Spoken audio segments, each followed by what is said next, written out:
Hello, hipster chicken. It's Wednesday, so here I am. I'm glad to see you back, Changu. I'm glad that everybody seems to be doing well over in your part of the country, and that baby watch was successful. And those were definitely some cheeks on that little dude, but he's cute, and I'm glad that you can have a rest from babysitting for a little while. Anyway.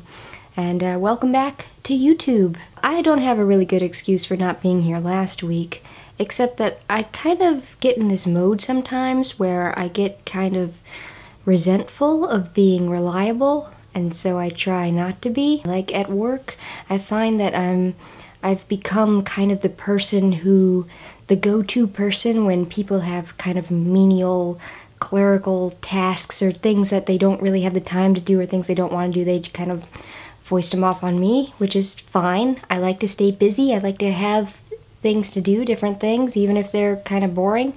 But every once in a while I get into this mode where I'm kind of resentful of that, where I feel like I'm sick of being this go-to person. I'm sick of being the person who's reliable and who's always on time and, you know, doing all this stuff, and I don't even get benefits at work. Why am I doing all this work and not getting any benefits for it? I'm only working part-time and stuff like that. Not that I'm complaining about my job, not at all. I actually really don't mind it in many respects, but it's just every so often I start to feel a little antsy about that. So like last week when nobody posted a video on Hipster Chicken, I was kind of feeling the same way. Like I don't want to do it. I don't want to post if nobody else is going to bother. I don't want to be the reliable person. And so I didn't do it. And I felt guilty about it because, of course, Ricky, you were always very reliable. And I knew you would be, but I let you down, so I'm sorry about that. I'm glad, Ricky, that you keep it going even when the rest of us kind of drop out, because you're a good example to us all of that work ethic. But I didn't have it in me for some reason. Also, in general, YouTube hasn't really been a big priority for me lately. I mean, you probably noticed that I went about a month on my own channel before posting a video, and I don't necessarily have plans to post another one anytime soon. And it's not that I don't want to make videos and that I don't like to make videos, but my head is just in a different place right now. It's like I'm preoccupied with life stuff, and it's the kind of stuff that I don't necessarily want to share on the internet. Not that it's bad. I mean, in a number of ways, things are actually going pretty well in my life right now. Things are progressing or, you know, changing in interesting ways, and I'm looking forward to kind of seeing how they go.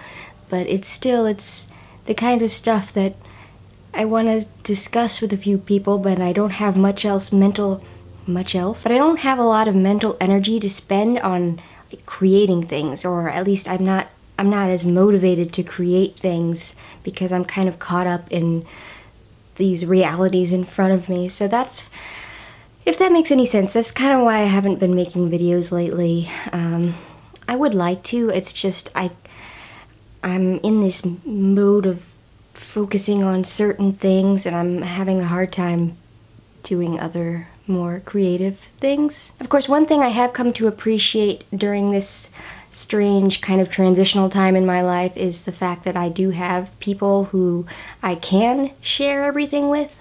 Like, I think I have about 3 people in my life right now who I will tell everything to, like who know my whole story and who know everything that I'm thinking and feeling and doing at the moment. It's been helpful, you know, because I can't necessarily express all the things I want to express on the internet in video, but I do have outlets for that. I do have people to talk to about stuff, and I think that's cool.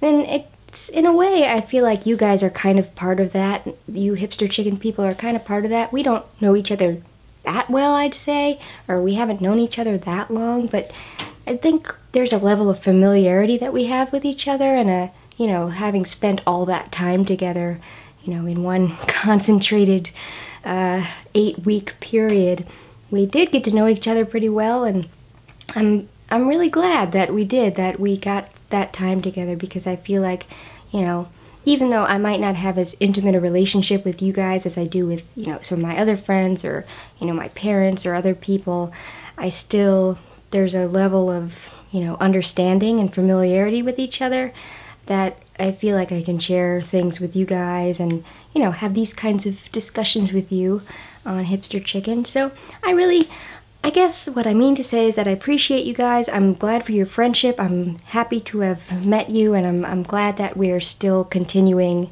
even if it's only kind of sporadic. I'm glad that we're continuing to do this project together and that we're continuing to converse and kind of get to know each other a little bit better. Yeah. I feel like I've been talking for a long time. Anyway, that's all I have to say for... Oh, wait, no, hold on. I did finally pick out a Halloween costume, and this hat, this jaunty little thing, is part of it. It's a little bit gimpy and weird and large for my head, but it goes with my costume for this party on Saturday, so... I'm looking forward to that. I don't know if I'll let you in on the entire costume. It's not elaborate, but we'll see. Anyway, Ricky, I'll see you on Friday. Andrew, maybe not. But again, Ricky especially, I'm really happy that you continue to move forward even when the rest of us kind of come to a screeching halt. Good on you, man. Appreciate it, and I'll see you guys next time.